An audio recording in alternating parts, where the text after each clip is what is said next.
Welcome to the live stream. I'm Megan Fox with PJ Media, and this is Megan Fox Investigates. And tonight, I've got a very special show for you. I know you've all been watching the show we've been talking about, And Just Like That. And it's And Just Like Crap, basically. And I had to have my very good friend here tonight, Mikey Harlow. He's another YouTuber. He is also an incredible writer, someone who has survived so many bad dates, and I've read so much of his fabulous essays, and he's here with me tonight because we have to drag this show. We're doing group therapy. Mike, welcome to the program. There you are, you prophet of YouTube. Let's talk for a moment, shall we, about how the hell this even happened. Like, first of all, I'm so happy, by the way, that I have so many new people who have joined my YouTube channel over this show. It appears that I am uniting the country, Mike. I am uniting the country with our hatred of this show. I feel like that's maybe the one good thing that could come from this, is that, like, it's given us all woke shit to hate. Like, I feel like even the woke people have to agree that this is just the disaster of all disasters. No, it really is, and everyone does. Like, people really do agree that this is terrible. You said to me the other day the best thing, that you're like, I love Che Diaz for giving us all a non-binary to hate. Well, it came at just the right moment in time, because I feel like there's a dam that might be breaking here, where people are sick of this shit. Like I said, like, we're here, one of us is queer, but we're all sick of this shit. They have to be. I mean, it's, first of all, it is so insulting. They literally just gave every single one of them a minority pet who has no character traits, no story, no nothing, other than to just be, like, they're black. They used to have their gay, now they have their black. It's literally like Oprah. You get a black, you get a black, you get a black. It's horrible. Oh, it's so bad. It's so bad. It is so bad. And why don't we do this? Why don't we start out by, why don't you tell me, what did the old show mean to you? What was Sex and the City for you? You were a fan of the original series, I'm assuming?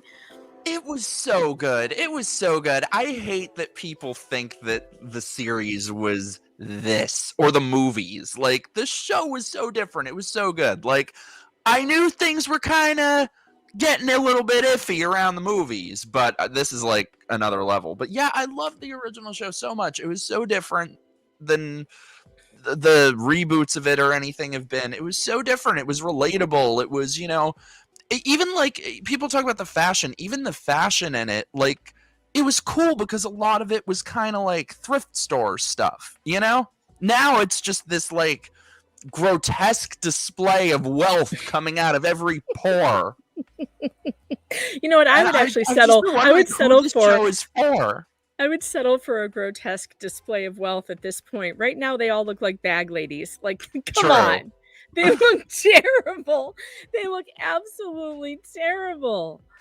Oh my so Lord. Terrible. You know what? That's just funny. I feel like the original series, like, it was relatable, and they were messy and flawed, and they made mistakes, and that's what was relatable about it. But I feel like there were a lot of criticisms that I think unfairly got made about the original series, that people would say, oh, it's vapid, it's superficial, it's this, it's that. But it wasn't. But then, around the time of the movies, it's as if they thought, hey, all those criticisms we got that weren't true? Let's make them true. Yeah, they totally did that. Because I wrote this article a while ago about how this show actually used to be very diverse, and they weren't trying hard. They were actually, it was in New York City, so of course it would make no sense if there were not people of color everywhere, or trans characters, or gay characters, and they were everywhere in the series. They just weren't the main characters, but we had Samantha dating the black guy that had the sister who was the chef, who hated her because she was white. That was hilarious. We had Miranda, who dated Robert, the hot doctor, who was the Nick's guy, that was like for several episodes he was in, right? He was living in the building. There was a whole storyline around him. In fact, remember Steve walked in on them. It was so cringe. I Yeah. mean, then we had Samantha with the transvestite hookers, but beneath the window. Plus the other like that. Not it wasn't a trans guy. He was a queen, a drag queen, who took on her persona. Remember that? Oh, I forgot about that. Yeah, he was like That was Samantha. like early days. Yeah, well, I rewatched this whole thing. I rewatched the whole bitch, man. I was like, I did too a while ago, and it was so politically incorrect. Like, you could just not have that show now. I know. Which we now know for a fact. You couldn't. It was so bad. It was so bad. And now it's like they've just gotten insane. It's insane what they have done to this show. So I started sharing my thoughts on it. Actually, I started watching Real Housewives recaps with Jen. I love her. Absolutely hilarious. She's so good. And I think it was last week on Thursday, she didn't get her video up fast enough and I literally couldn't wait. So I went and made my own. And in 3 days it had 26,000 hits. Like, oh my God. People really care about the show. And I've been working on mine forever. Yeah, you have to get on there fast, man. I'm telling you. But I mean, it's what I was just so excited about was finding a group of people who really understood why we hate this so much. Mm-hmm. And one of the things I have not done was go over, everyone's been asking me to, recap all the episodes, do all the episodes, which I'm actually finding as I'm doing it, I'm finding it hard. I'm finding it hard to go back and rewatch this because it's so unwatchable. It was bad enough the first time. You're like asking us to go back to war. It's like you get home from the war and then go back on vacation to like friggin' Afghanistan. That's exactly it. Haven't we seen enough of this twat friggin' Fred Flintstone over here? This is Vietnam. I mean, as I sat doing the recap just from the show on today, from today's show, halfway through this thing, I'm like, I am so bored. This is so boring. I don't know how anyone. I'm only doing this because you want me to recap this. It's just bad. Okay, so I keep wondering who exactly is this show for? Like, who is the intended audience of this? I know. Rich Karens, I think. No, I don't even think so. I think it's the woke college racial crowd, the ones that are like writing essays about the ingrained racism in America and CRT. These are the people who think this is brilliant somehow. You think? Because I've been wondering, like, do they really like this? Yeah, no, that's what you want your role to be, your representation, as they say, to be, like, as somebody's pet? Yeah, can we talk about the woke button? Oh, by the way, Christ. I have my own woke button tonight, and every time that I hit the woke button, you need to take a drink. Ready? So there it goes. Let's practice. All right, I got my drink. Boom. I've got whiskey in one hand and a Corona in the other because I have to do my own sound effects tonight since I don't have I have some kind of German beer that tastes like vinegar, but we'll go with it. Oh, God. Okay. Whiskey down, Corona chaser coming. Here we go. All right, so let's talk You're gonna need it. I know I'm gonna need it. Let's talk about the podcast. The X, Y, and Me podcast with Jay Diaz. What is this? Like, first of all, remember when Carrie was like, it's been such a betrayal of all these characters. And can I just say, but first of all, two things. First of all, so much respect for Kim Cattrall. Oh, right. Like, obviously, we are all Team Kim. Like, she knew what's up. Team Kim. And kind of in relation to that, you know what this sort of reminds me of? Jodie Foster. Respect for Jodie Foster, because she refused to come back to that horrible Silence of the Lambs sequel that they made. And when they asked her about that, why she turned it down, she said, well, I love Clarice. She's very important to me, and I could not betray her in that way. Oh, I love that. Imagine if these broads, you know, they're getting like 10 million for the season, so. They're getting 10 million each for the season, plus whatever else they're getting for the producer credits and the director credits, because Cynthia Nixon directed at least one or two of these awful pieces of shit, woke AF nonsense. All right, so directing is so terrible too. Like, I was just watching this show. It's kind of my favorite show of the past years. This show called Servant, and it was just so refreshing to see actual like cinematography and not just coverage and cutting back and forth of every shot. Also, do you notice that this is shot on like a set? They're not. Are they it's all green in screen. New York City? It's green screen. It's like Did you that? Oh.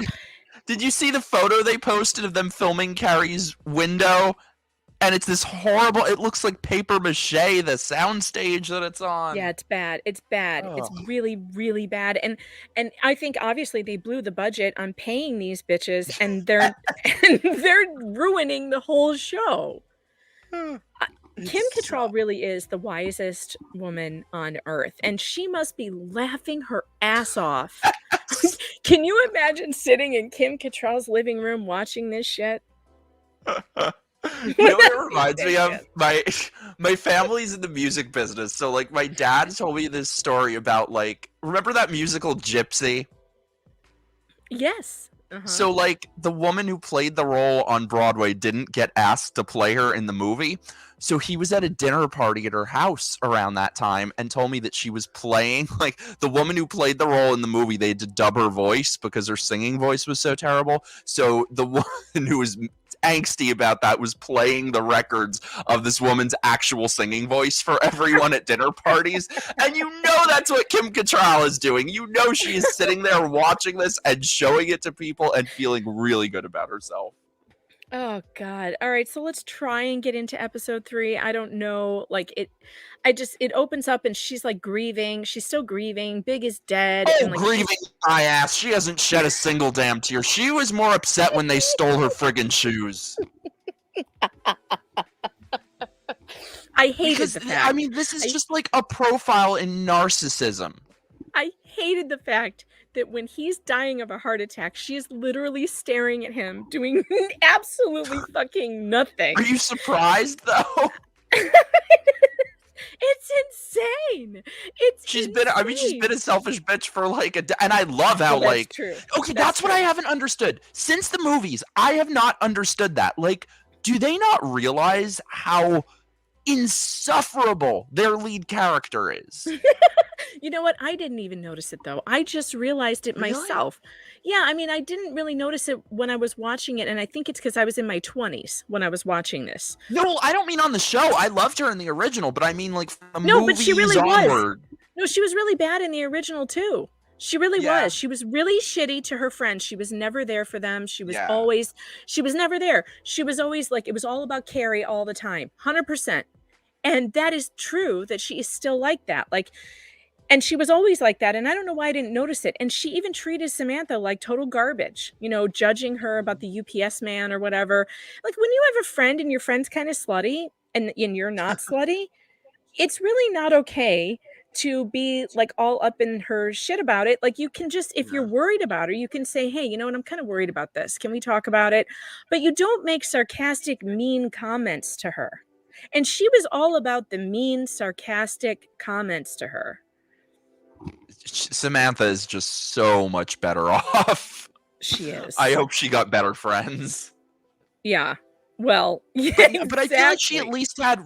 I feel like Carrie at least had redeeming qualities in the original series, and she's just so horrible now. When I went to go see the second movie when it came out, there's this part because she is demonic in that movie. But there's this part where she says to Big, she's like, "Is this because I'm a bitch wife who nags you?" The entire theater shouted yes. Oh, that's funny. Oh, that's funny. Yeah, the movies were not great. I actually can't even remember them. I didn't rewatch those. I just watched the series. I know I watched the movies when they came out, but I have no memory of anything except for the Lawrence of Arabia thing that they did. I remember they went somewhere where there were camels and sand. The first movie was kind of meh. But the second one was an abortion. Well, I hated when Big left her at the altar. I hated what she was wearing. I hated that bird on her head. He didn't even leave her at the altar. Right. He like forgot his he like didn't she forgot to answer the phone. Again, selfish. She's not near the phone. No. If he needs something, she's not there for him. Like he needed to talk to her. He didn't want that big wedding. He tried to tell her. Who and would? Did she listen? No, she didn't listen. She had to have the big splashy ridiculous wedding. If she had listened to him, none of that would have happened. Well, oh my God, that is why the most poignant part of this whole thing, the most revealing part of the whole thing, was the funeral for Big, because it showed what these people really care about. Image. It is just all about image, what people think, being chic. Like, how many times did she say, oh, the chic funeral? Didn't shed a tear, didn't say a damn word about him. But as long as it looks nice, vapid people. Ugh. I know. How did we fall in love with these characters and they turn out to be? Maybe they're trying. Maybe they're trying to tell us. Maybe they were trying to tell us in this series that like they're not great. They've always been like this, and like we never noticed. Maybe. Or maybe we're vapid also, but we've grown and they haven't. Oh, maybe. Good Lord, Mike. That's probably it. Because, you know, when I was 20, I thought this was the greatest show ever. And maybe I was an idiot and now I'm an adult. Well, it was definitely better than this. Oh, God. All right, we have to get to the drinking part of this, or Yeah, people are going to stop tuning in. So I rewatched this damn episode for you. By the way, just last thing, but like, am I wrong, or does it not get worse every single episode? I think this, oddly enough, at least the parts with Natasha, was one of the less awful episodes. I don't know. Yeah, like the audience is just waiting for a drink, so we just got to get to it. It was a bad episode. It was a bad episode. All right, we're starting out this bad episode. Everybody drink now because you're gonna need it. Boom. Feels good going down. This shit tastes like vinegar, but I'm committing to it. All right, so we're in the podcast, and I hate the woke moment button. And every time we see Che, she is hitting that woke moment. And this is where I educate you, pieces of shit. This is where I educate you about all the approved opinions that you are allowed to have now. What the fuck? Oh my God! By the way, have you seen Che? Sorry, but I just for the first time saw a picture of Che before, or the actress before she became a non-binary. Have you seen her? Oh yeah, she was beautiful. Yeah. I know, it's what this ideology does to people. T. Royce, thank you so much for the super chat. You are a king. Yeah, super chats are open. If anybody wants to send some, yeah, you can hit that super chat. And if you have anything you want to say, I'll definitely read it out loud. Yeah, she was beautiful. Wasn't she in Grey's Anatomy or one of those shows? Yeah, but like, I don't watch that shit. Okay, it's bad enough I'm watching this. I can't watch Grey's Anatomy too.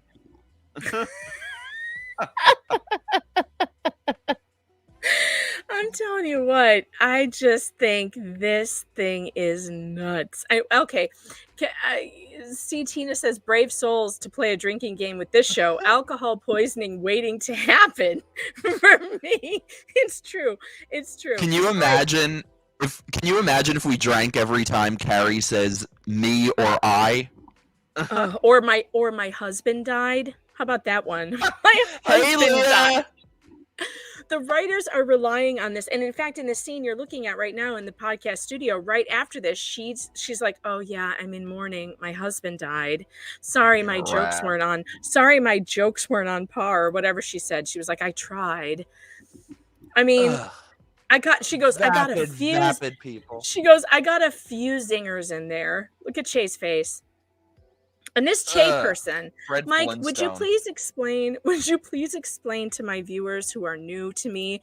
They don't understand why I refuse to call this person they. And I want to make the point here. This is not a homophobic or transphobic issue. This is about the English No. language. It's a pro-reality issue. And over my dead body will I call a singular person they. I know. What did I study my ass It's off not for real. in school? You are a. It's not real. It didn't exist. Even when the last movie came out, this shit didn't exist. And I will never acknowledge it as being a legitimate thing. And of course it's not First of all, this is not a transgender person. I'm sorry, no offense, but this is a big fat bull dyke. Who wants to feel special. How it seems. And I don't really understand. And look, I'm not going to. People are like, you have to respect non-binary people. No. I do. Listen, No. I don't have to respect anybody. I don't respect a whole lot of different kinds of people. Respect is not given; it is earned. People. Yeah. And if you think I'm going to respect Che Diaz, yeah, you got another thing coming. Yeah. I know. Well, then this non-binary thing too, it almost makes me be like, hey, you know what? I feel bad for trans people because the non-binary people came in and just rained all over their parade. I thought this was the trans moment. And then all of a sudden, but as people were like trying to figure out how does this transgender thing work, the non-binary people came in and were like, hey, guess the fuck what? You don't know what I am. I don't know what I am. And guess what? If you say the wrong thing, you're in trouble now. Because I might be he today and might be them tomorrow. And if you fuck it up, well, I mean, really, look at TikTok. That is what we are dealing with right now. People who say they're wearing a different color, they're wearing a different color bracelet every day to let you know what pronoun they want you to use. Like, are you fucking kidding me? Get the fuck out of here. You can want a lot of things. Do you want to know the things I want? I want a pony. I want to get it on with Ewan McGregor. We all want things, but will we get them is the question. And if what you want is for me to call you they, them, it ain't gonna happen. It's not gonna happen. No, it's absolutely not gonna happen. What's interesting also, though, is that the non-binaries insist on calling themselves trans to gain legitimacy from something that I think is a real thing that's existed for a long time. If being a non-binary were such a legitimate, valid identity, why do they need to call themselves by the name of a different identity? Yeah, it's a good question. And Cat Lap says, and just like that, 3 woke grandmas appeared. That's my take of the show. 3 Mine is, grandmas. and just like that, Sarah Jessica Parker ruined my fucking day.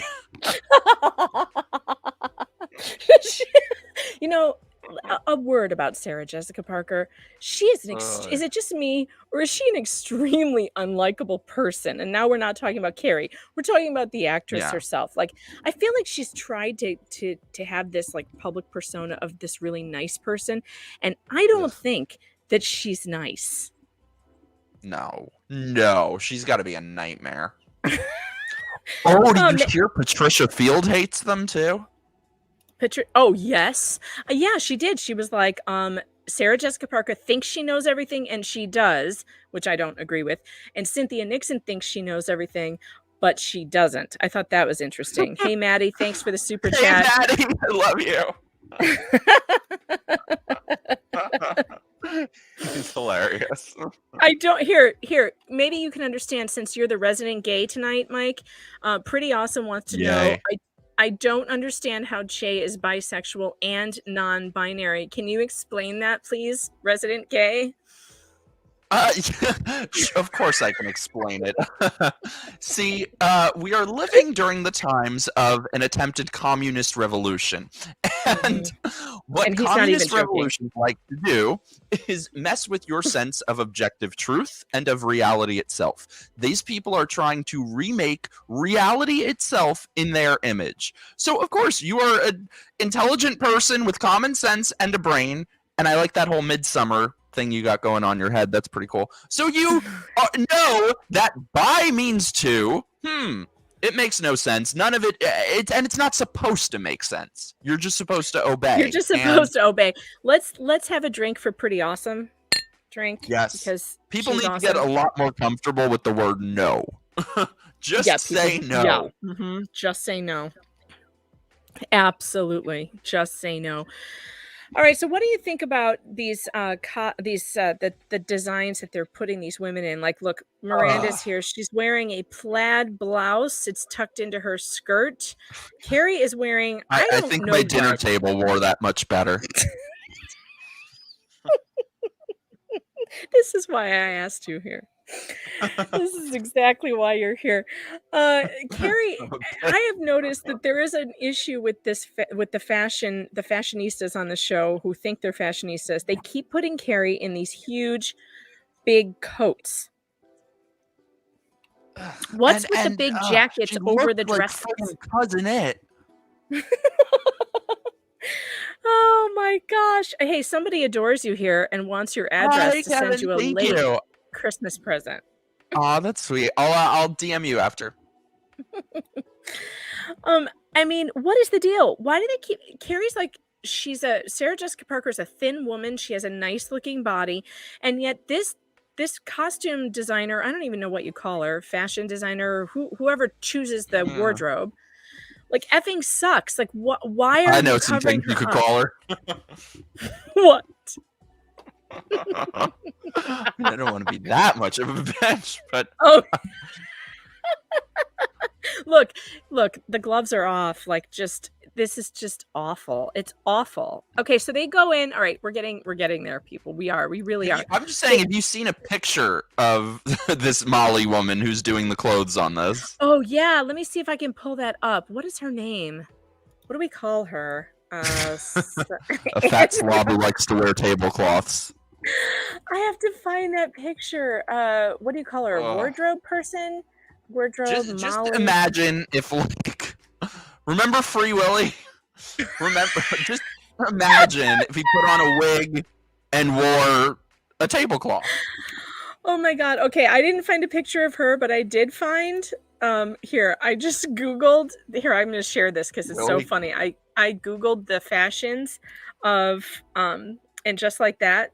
And it's so funny. Like, let's pull up what we found. Like, I mean, it is such a morass of idiocy. Like, look at this. Like, what am I looking at?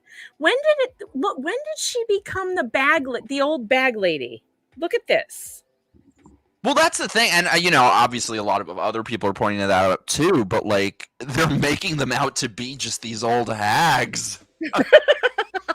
Look at this dress with Cynthia Nixon. Look at the stripes. The stripes are so confusing. They're going every which way. They're horizontal. They're vertical. They're actually diagonal. And then there's a red belt, and it doesn't. Like, what is this?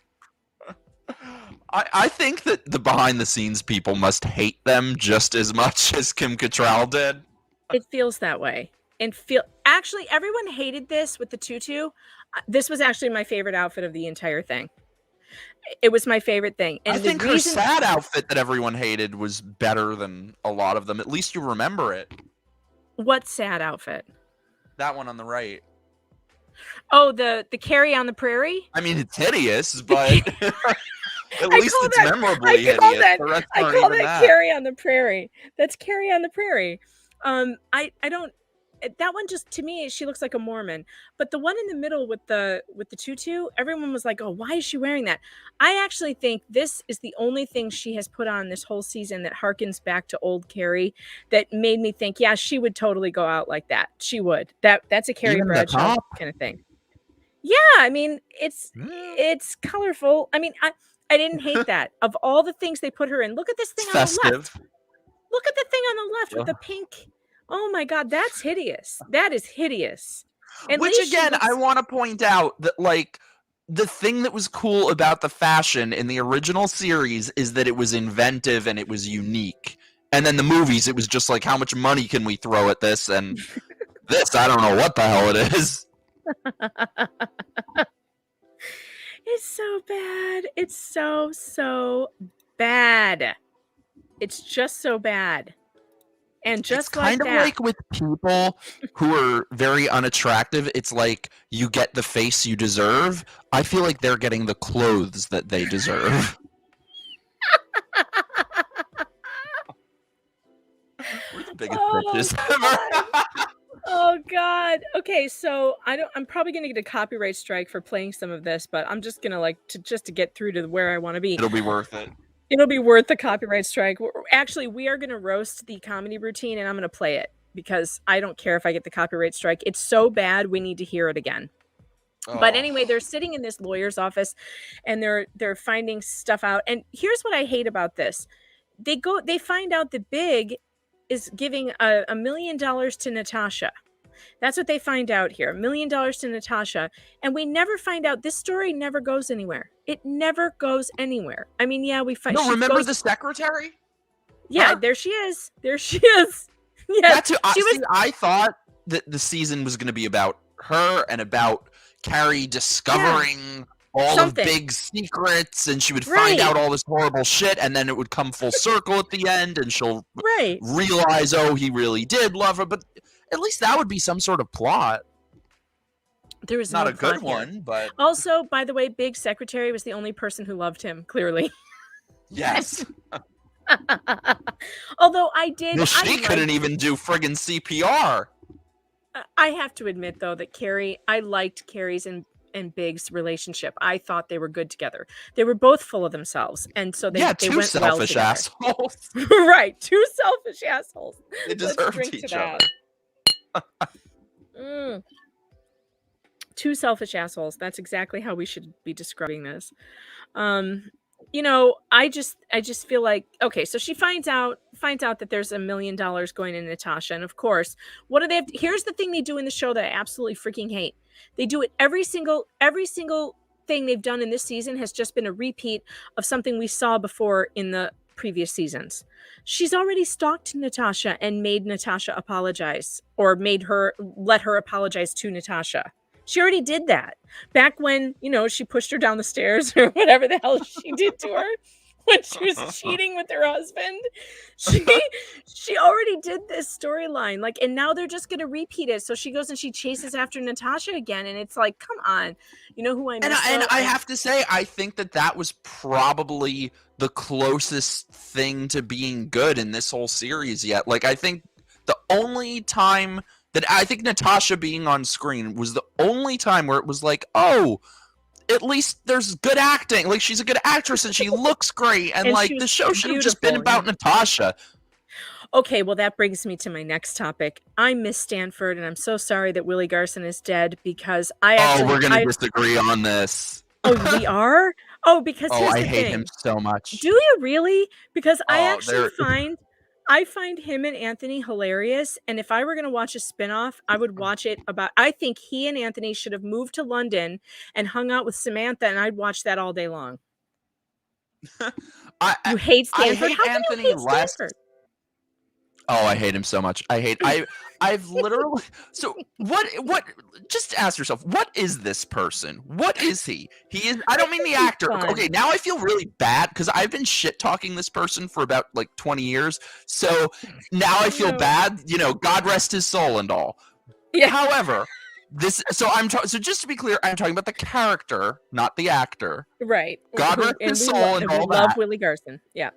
But this is a eunuch. This is not a person. It is a poodle in a purse.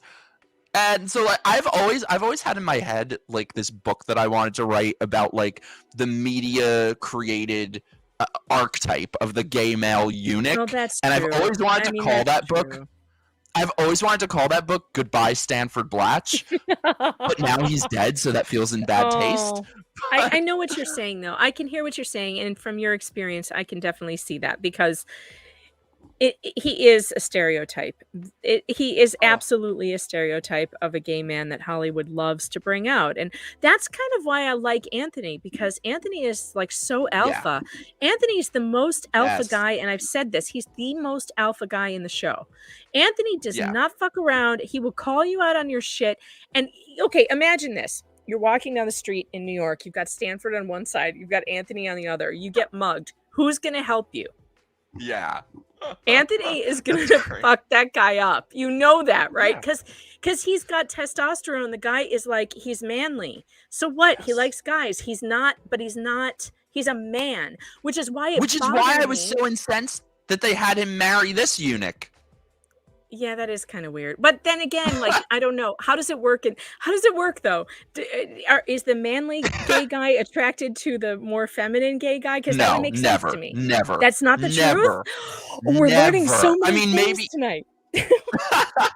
never in real life he would not look Keep once, drinking. let We alone just twice. learned a gay fact. Drink. Nobody wants someone like this. I'm sorry, but like the only people who love people like this are straight liberals. Like that's the thing That is about so this interesting. archetype is that this Stanford Blatch is how the left likes all their minorities as submissive little pets. They want every Wow. black person, every gay person, everyone to be Stanford Blatch. This is deep. And they think that Mike. they are Carrie Bradshaw. Yeah, they want to be a fairy princess. What do they say? Fairy's princess? They used to say fag hag, but that's not okay anymore. So now they say fairy's princess. It's accurate. I feel like that's the difference between a fag hag and a fruit fly. Oh, you know what? I never thought of it this way, and that's on me. But it is kind of offensive. It's true. Like, and like my best gay friend is very alpha. He's more of an Anthony. And like he has protected me in so many situations. Like if you piss him off, like do not piss him off. Like it it is insane what happens.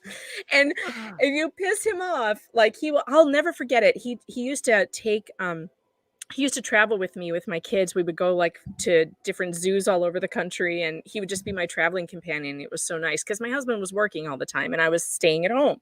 So he and I would just take a road trip and we would take the kids to like Washington, D.C. or whatever. And I will never forget this. We were in the Smithsonian and we're waiting, and I've got my big ass stroller. It's like a double wide with, two kids in it and one kid on the side. And we're waiting for an elevator. We've been waiting for like 3 different elevators because of the people. So our elevator finally comes, and this guy and his kid like walk in front of us to go in the elevator, and they weren't waiting. I thought he was gonna lose it. Like he walked up to that guy and he was like, "Did you really just do that?" It was so funny. His eyes like turned black, and and that guy got right out of that elevator and was like, "I'm sorry, I'm sorry."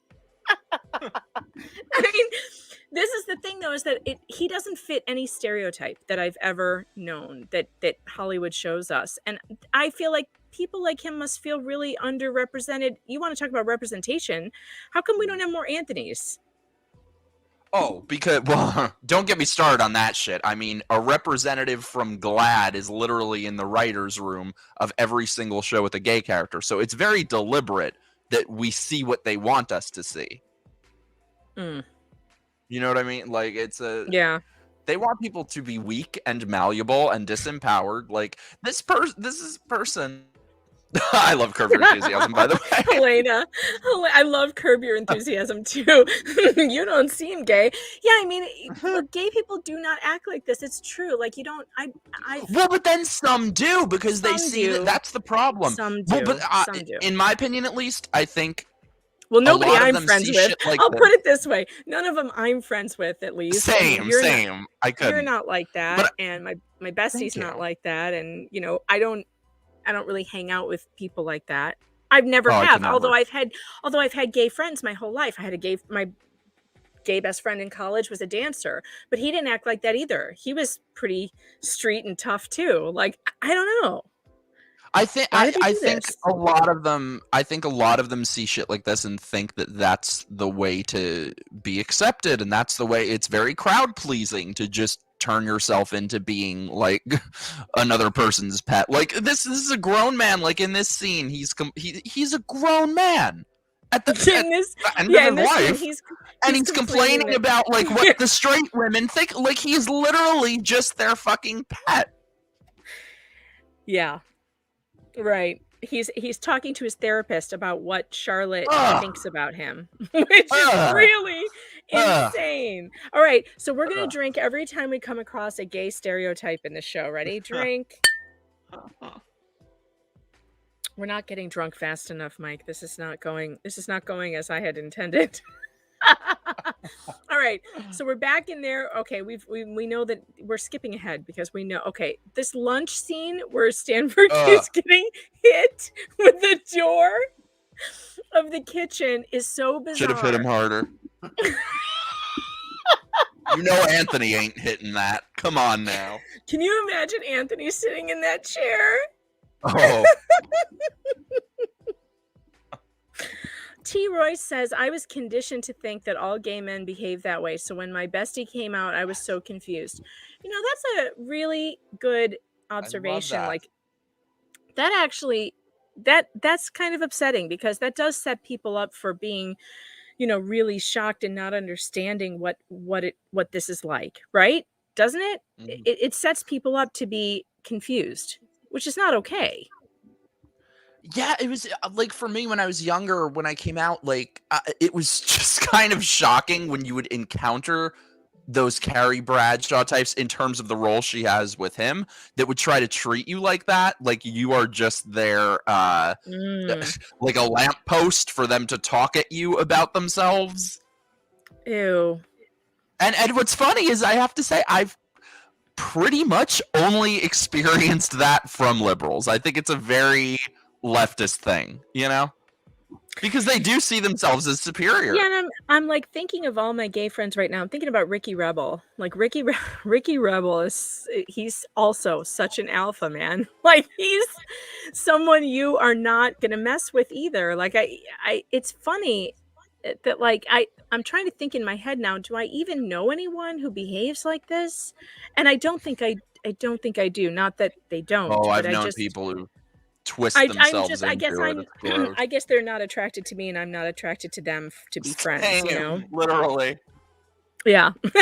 Sorry though, not to fucking rant about this forever.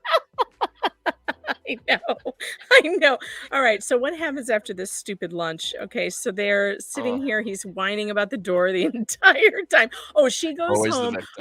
She goes home and she starts snooping through Big's stuff. Snooping through his stuff, like, and we think this is going somewhere. Wait, by the way, I'm pretty sure, correct me if I'm wrong, but that was like the end of his life. That was how he ended his life, by listening to Carrie talk about herself. Right, before Stanford's life ended as it was lived out, listening to her talk about herself.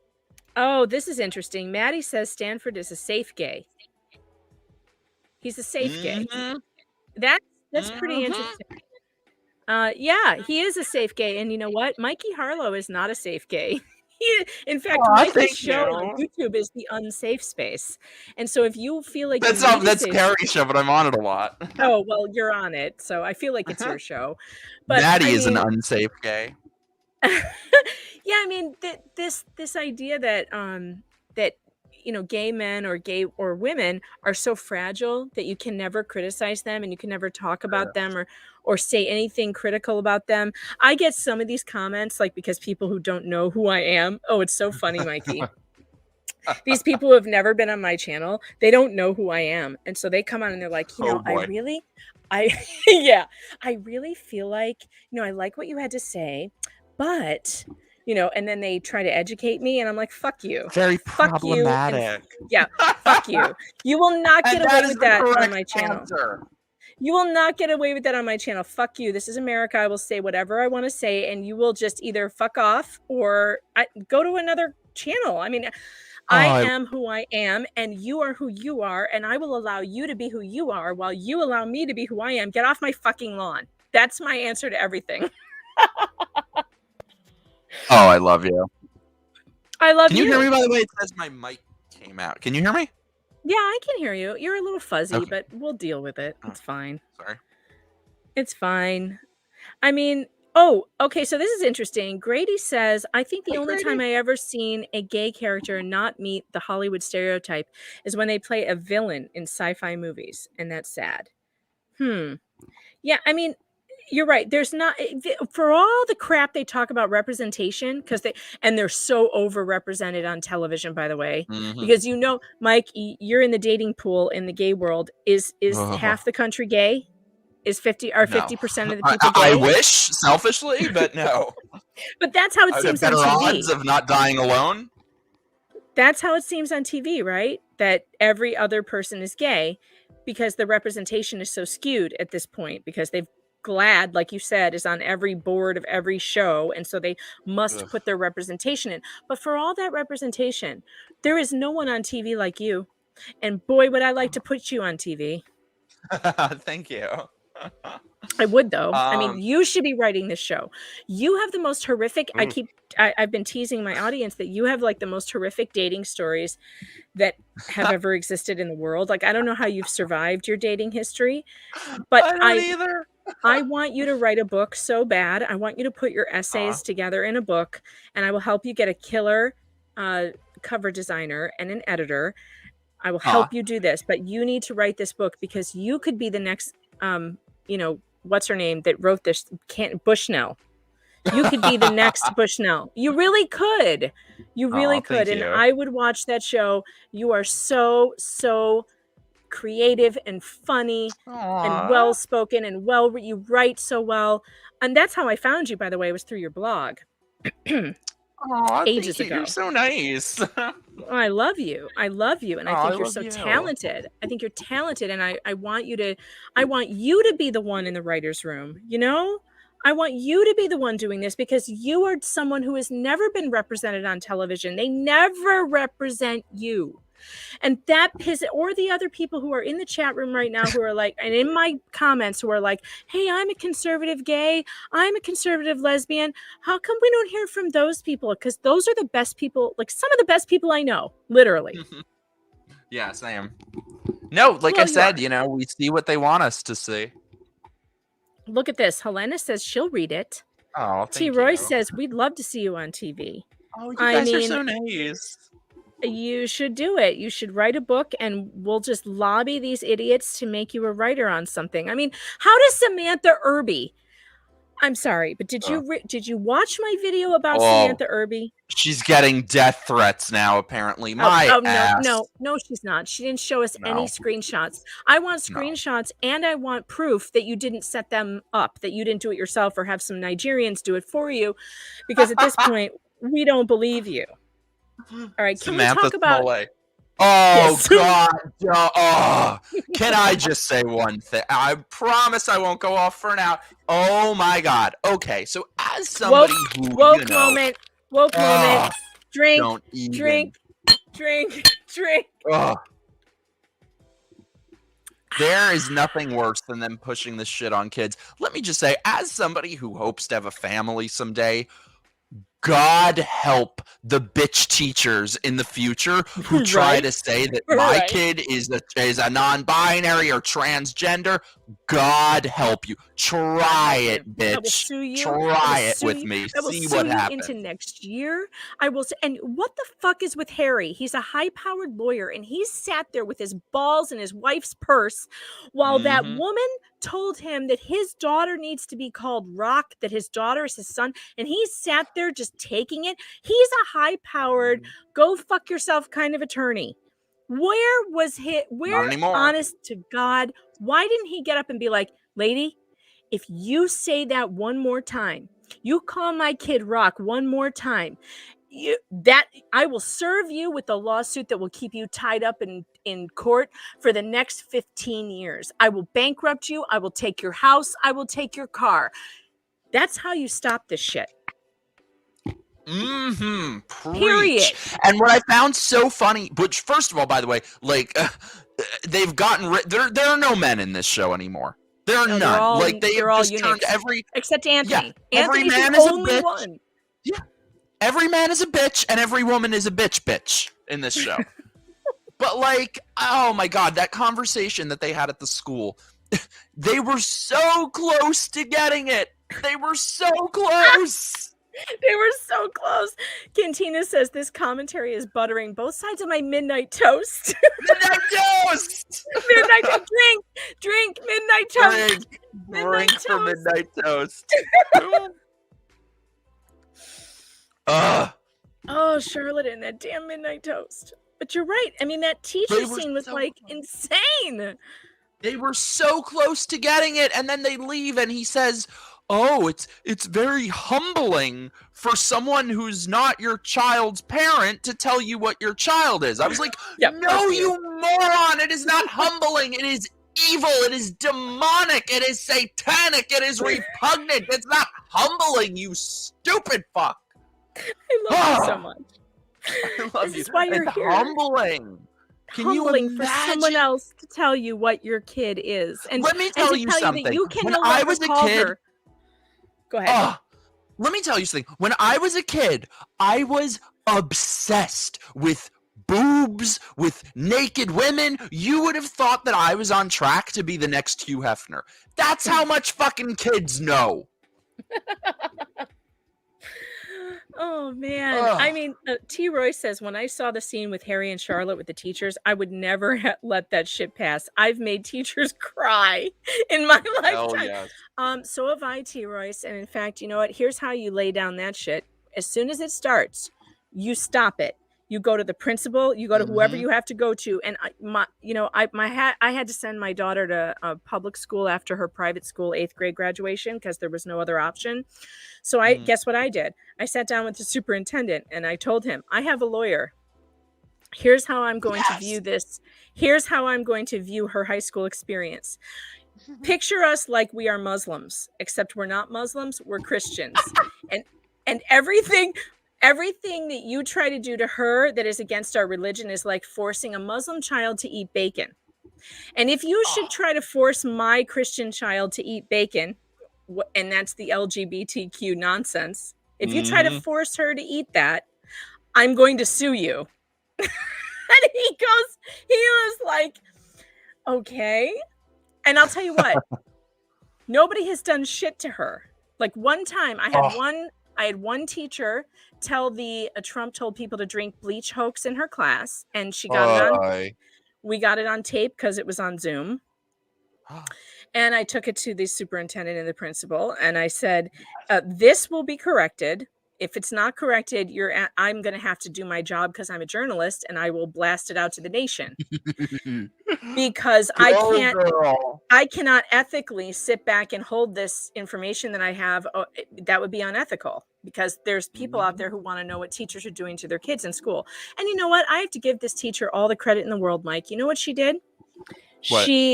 I talked to her. I gave her all the sources that she had reported a hoax. And she went back to her class and she apologized. And she showed them the sources that I gave her. And then she even went onto Facebook for her old students. And she showed them, look, I fell for fake news. Look what happened to me. And she is a super nice lady. She is a super great teacher. She turned out to be my daughter's favorite teacher. So a lesson, this is how you deal with these situations. I mean, you are hard, you are firm. This is where we stand, but we also work with one another. And like, she's become our favorite person. And I taught her something. I taught her to be careful because the fake news will fuck you every time. Well, at least in that instance, you were dealing with an honest person. I think a lot of these people, though, are just not honest. They don't care if it's true. No, she wasn't. They just have their agenda. And she made a mistake and she didn't know she had made it. And she was willing and open to change it. But you do have to be hard with these administrators, and you have to tell them, you know what? That same scenario, there was a guidance counselor in that school who had done my initial walkthrough, and I told her that I didn't want my daughter in a bathroom with a boy. And she took that and she told my daughter later in a private conversation that her mother hates gay people. What does that even have to do with gay people? No, nothing. But that's what she told my daughter. And if my daughter, now imagine, Mike, if I had a daughter who was rebellious and who was against her, wanting to, piss on her mom or whatever, wouldn't she have, like, she could have put a wedge between us that day. Oh, and that's the reason for this. That's what this is all about. I She mean, I told my think daughter that I hate gay people. Now, my daughter's not stupid. She's been raised yeah. with my gay best friend. Like, Shh, he literally helped raise her. Like, he Jesus. literally changed her diapers and shit. So, like, she came home and was like, "Hey, Mom, you won't believe what my guidance counselor told me about you." And we had Wow. a good laugh. But I mean, what if that had not been the case? It's I not the case for a lot of these heard. kids. Well, It's horrible. that same guidance counselor talked one of the girls in her class into becoming trans and separated Oh her my from her god. parents. There are 3 Oh trans girls in my god. daughter's class. All girls, no boys. There are Sick. no boys becoming trans right now. It's There never just the are. It's girl. always girls. And it's because they're It is not so comfortable with their bodies. They're going through yeah. puberty and they don't want to be looked at by boys. It is the sickest thing to, and I think the reason for it is I think that that's a good way of indoctrinating these kids into the ideology. It makes them, you know, loyal soldiers for life. It is the sickest thing, and it drives me insane to even be viewed as any part of it. Like, it has absolutely nothing to do with gay people. The many of these people openly fucking hate gay people. They view gay people as privileged and oppressors. It's the sickest thing in the world. Like, you know, if I had kids, nobody would come 1,000 feet near them with this alphabet bullshit. Lisa Della Rada says, I have 2 daughters in middle school. They are inundated with this gender crap. It's every freaking where. My 13-year-old came home identifying as ace last year. What is that? What's Ugh, ace? asexual. Oh, Ugh. well, okay. In that defense, every child under the age of, 15 should be asexual. Like, I why was are very we asexual as a teenager, but not by Yeah. choice. But I not should have just by said I choice. identify. Oh man, I'm sorry, Lisa. I'm so sorry. I'm so Horrible. sorry this is happening to you. And the reason why, and I'm just sorry. This is insane. And these writers who are pushing this shit on people through Hollywood, they are to blame for this. This is terrible. And so in this scene, Charlotte and Rose are sitting there, and Rose turns to her and says, I don't feel like a girl. You know what you Ugh. do when your daughter says that to you? I'll tell you what you do. You take her to Saks Fifth Avenue. You take her to Nordstrom, and you buy her that you let her try on all the fabulous things that she can try on, and you buy her favorite, and you take her for a manicure, and you take her for a massage, and this is what you do. You show That's her really smart. You show her what it's like to be a woman and what the great things are about being a woman. That's what you do. Like, for instance, my son one time, because I have 2 older girls and a young son. My baby is a boy. And he put on his sister's princess dress one day when he was like 3, right around 3 years old, 4 years old. And the girls were laughing at him, and he was running around the house having a blast in this princess dress. And I'm like, hey, buddy, I didn't make a big deal about it. I said, hey, buddy, do you want costumes of your own? Because it occurred to me that he didn't have any. He didn't have any costumes. I had all these princess costumes, and I didn't have any costumes for boys. And he was like, yeah, I love dress up, which is why he was wearing a dress. I'm like, well, buddy, you don't want to be a princess. Do you know what you want to be? I said, you want to be a king. And I'm going to make you the coolest king costume you've ever seen. And I got my grandma's mink stole and I made him a fur cape out of it. And I put him in a crown, and I gave him a sword. And it was just the greatest thing. He went so nuts. He loved it. And then I bought him like 5 or 6 different things that were firemen, policemen, and he never asked for that again. He never asked for it again. Ever. So, I mean, we lost Mike here for a minute. He's coming back. I lost you. You back? Hey, sorry. It's okay. Don't ever get Spectrum for your internet service. They're I horrible. have it. Aren't they awful? Bad. Everybody take a drink because Mike just got kicked out of the show. He drinks. Wait, Mm. what happened with your son in the dress? He never put it on again because I gave Smart. him other options. I made him this really super cool king costume with a fur cape and a crown and a sword, and I told him that your job is to protect the princesses, and he Oh, went that's nuts. genius. Yeah, of course, because I'm normal. Yeah. Because my kid tells me that, he wants to be girl. I'm not like, "Oh, okay, let's get you some hormones." Who the Mhm. fuck is doing this? And let My me tell you something. I feel like when I was a kid and asked what these things mean, I feel like my parents handled it so perfectly. I remember exactly when I found out what gay meant. We were watching an episode of The Nanny when I was a little kid, and some character in it was like, "Oh, I'm gay." And I said, "What is that?" And my parents were like, "Some boys like boys, some girls like girls, and that is of absolutely no concern to you until you're older." Yeah, I mean, I think that when my children asked me the question, they were about 7 and 10, because they had a little girl in their, strangely enough, in their church group who, At had 2 7 and 10? yeah, they had there was a little Oh, girl get the fuck out. there was a little girl who had 2 moms. I mean, it Oh, happens. okay. I thought you were gonna say the 7 or 10-year-old was saying they're Oh, gay. no, no, no, no, the little girl had Because 2 that happens moms. now. But they asked me, like, how come she doesn't have a dad? And they were really sad, and then I got sad, because they were like, Oh. she told them she was sad she didn't have a dad.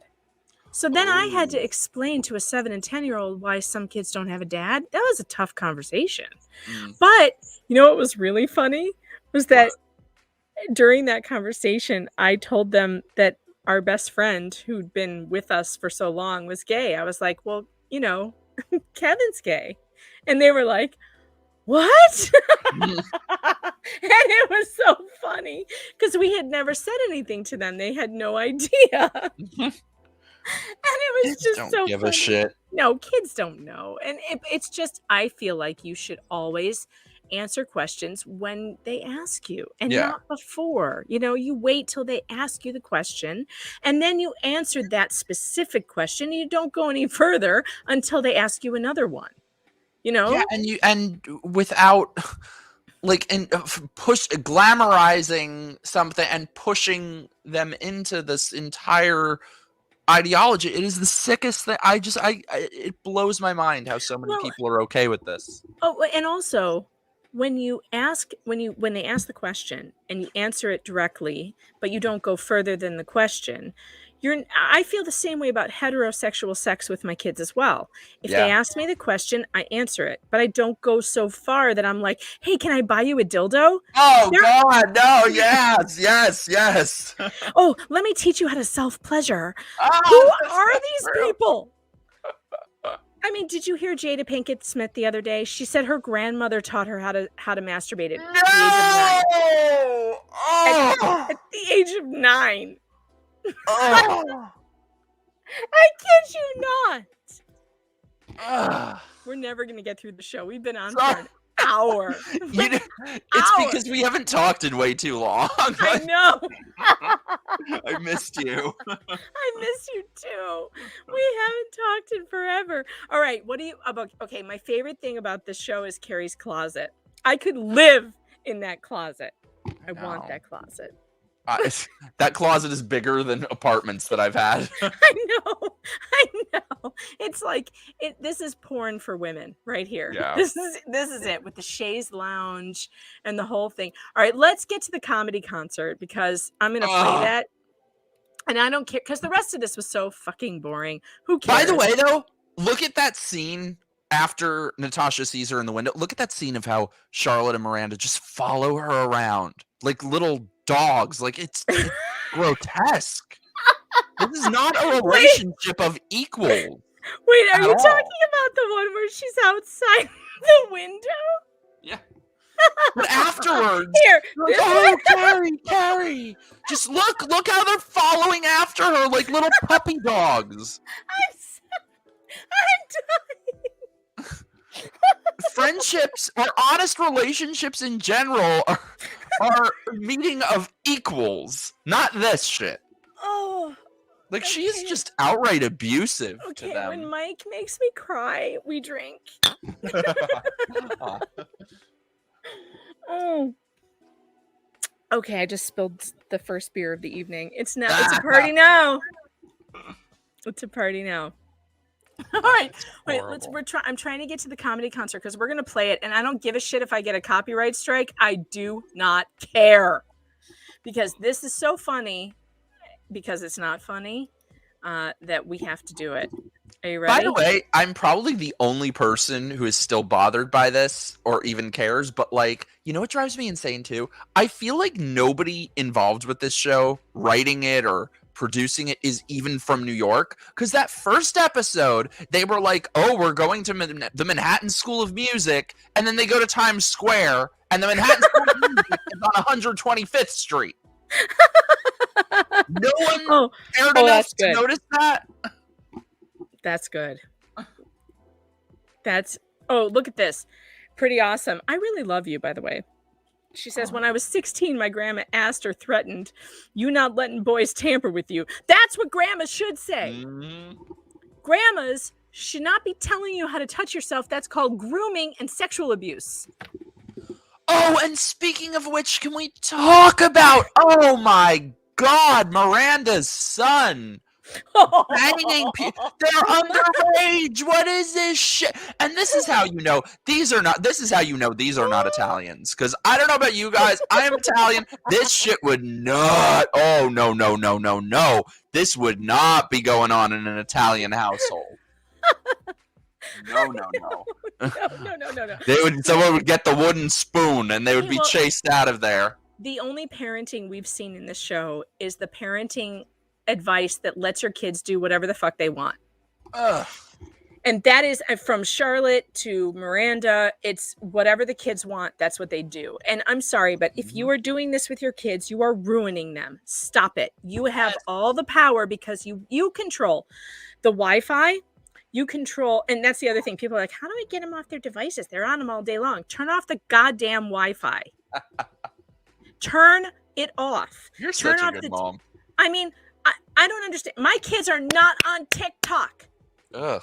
TikTok is a Chinese app that is invading our culture. It's increasing suicide. It's increasing mental disorders. It's actually inducing tics in children. Eating disorders. If you let your kids on TikTok, you are as bad of a parent as Miranda.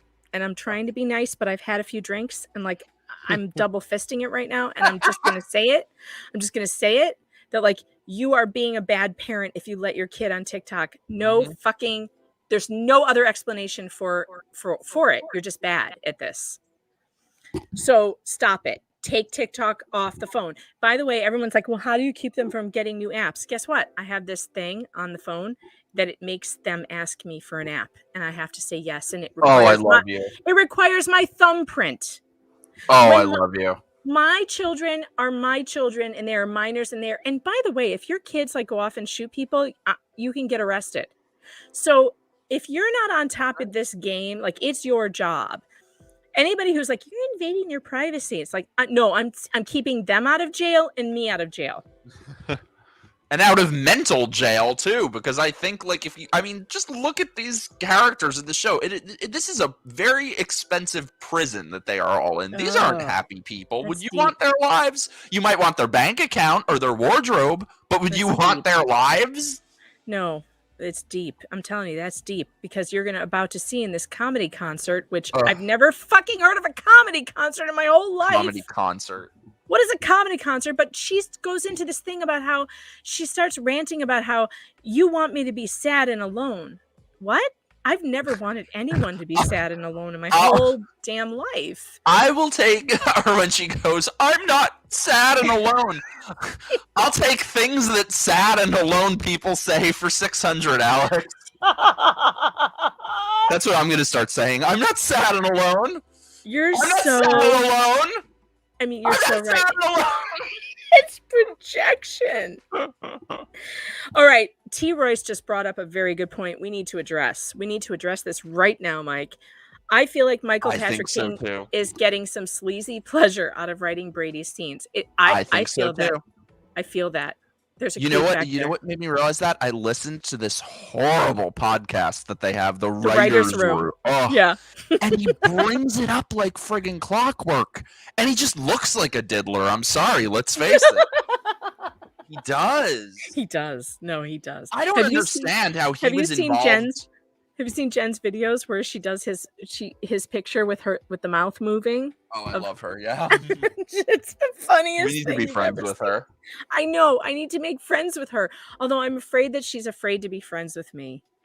She's got to be right-leaning. Don't There's say it. absolutely Don't say no it. way. This poor woman is trying to get her stream going. Let's not jinx her. Okay, sorry. By the way, we have no connection to Jen. No. We just want to be friends with her. We just want to be friends. Yeah. I don't understand how Michael Patrick King was involved in making The Comeback. I don't know if you've ever seen The Comeback, but it is like one of the greatest shows of all time. I haven't seen. I've only seen the first like 3 episodes, but it's real. I'm kind of like watching it right now because Jen was actually talking about it. So, It's I so thought, good. well, I should go watch this, and it is good. It's hilarious. I don't want to see that. Wait until you get. Sums up my entire opinion of this show. Yes. Wait until you get to they did a second season many years later. The ending of it is just like one of the most beautiful things I've ever seen on television. So I have no idea how this is the same person. It's probably all Lisa Kudrow doing that shit. Well, she is hilarious, and people have said that Jen sounds like Lisa Kudrow, and it's true, she does. And so that was like a great review that she did. If you guys do not subscribe to Real Housewives recaps, you need to. Jen is amazing, and like she does stay out of the fray. So I don't want to lump her in with me because I do. Mike and I do not stay out of the fray. We are like in the fray. We are all up in the fray. We're in the fray's grill, and like we are the fray. That's where we live. Not that shitty band, though. That would be a good. Remember the fray? Yes. Yes. Who were they? What song did they do? Was that the "You Had a Bad Day" people? I don't know. I'm bad at music. Don't ask me. I have to text my teenager to bring me another beer because I'm out. So I have to text her. I should say, by the way, I'm editing a video now that I made my best friend, who's a big burly straight guy, watch Sex and the City 2 with me, and we made a video of it, so I'm gonna have that on my channel soon. Oh, that's funny. All right, should we start watching this stupid comedy concert? Let's do it. Let's break YouTube's rules. Actually, I think if we stop it every 30 seconds, they won't get me. Here we go. You know we will anyway. I know they're going to anyway because they're cunts like that. Can I say that? Did you just spit out your drink? Yes. Drink. Mike spit out his drink came out of his nose. Chug. I hope my mother's not listening to this. I don't usually swear, but this show's made me so mad I can't help it. All right, here we go. Speaking of which, oh my God, you had. Oh shit, my volume's down. Hold on. Here we go. Women. Wait, she just said that she dated screwed men or screwed women. Oh no, here we go. I don't want to think about that. I don't want to see that. Because then I want to know the details. What do you mean? They keep saying sex. What do you mean? Okay, here she goes. Can you hear this? Can you hear this? Yeah, so I've dated a lot in my life. I've dated men. I've dated willingly. I've dated men who actually know how to please a woman. He was nice. I dated a cucumber once. Okay, so right there. Oh, the anti-men jokes. Like, that's not funny. I don't find that funny. I've dated a lot of men. I have not had those kinds of problems with men. Like, what do you mean? Maybe it's you. Maybe it's Che. you. Maybe you just. I've known a lot of men who like to please women. Like, I've had a lot. And this is the other thing. It's like, this show became anti-man. You know? Oh, T. Royce. Okay. It is great parenting. I taught her how to do that when she was 2. Okay? By the way. Now you sound like Joan Crawford. I taught my daughter how to bring me a beer at 2. That is their job. All right. But I mean, this show has become so anti-man. And the jokes alone, like pretending like men can't satisfy women, and Steve hasn't had sex with his wife in years. And he can't even finger his wife. He's forgotten how to finger her too. He's forgotten. He doesn't know. This is the same guy who gave her 2 orgasms back to back. The best sex of her life. Remember that? Did the Brooklyn Bridge mean nothing? I mean, you know what I think it is, though? I think the 3 of them, I think it's they're not characters anymore. They're all just playing themselves. Like Miranda, that's not Miranda. Yes. It's Cynthia Nixon. It's Carrie, Cynthia that's Nixon. Sarah Jessica Parker. Is it true that Cynthia Nixon that she left her husband for a woman? Oh, I mean, you're define woman. Well, why? Who's she with? I don't even know. Oh, I mean, this You're now I have ham to beast, this ham demon makes Che look attractive. Oh, are you serious? Is she married? Oh, that's not a woman. That's a man. That's a man. I don't understand why gay women do that all the time. That they like they date a woman to be with a woman who's kind of a man. Okay, I have to share this with the audience because it's not fair that I get to see this and you don't have to. That's not okay. And so I'm gonna try and let's see. There she is. So does this mirror life? Did she leave? That's a flattering picture. Is it? Did she leave her husband for someone who was literally yes. Yes.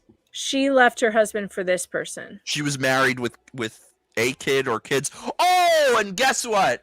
Guess who magically, by total happenstance, has a transgender child?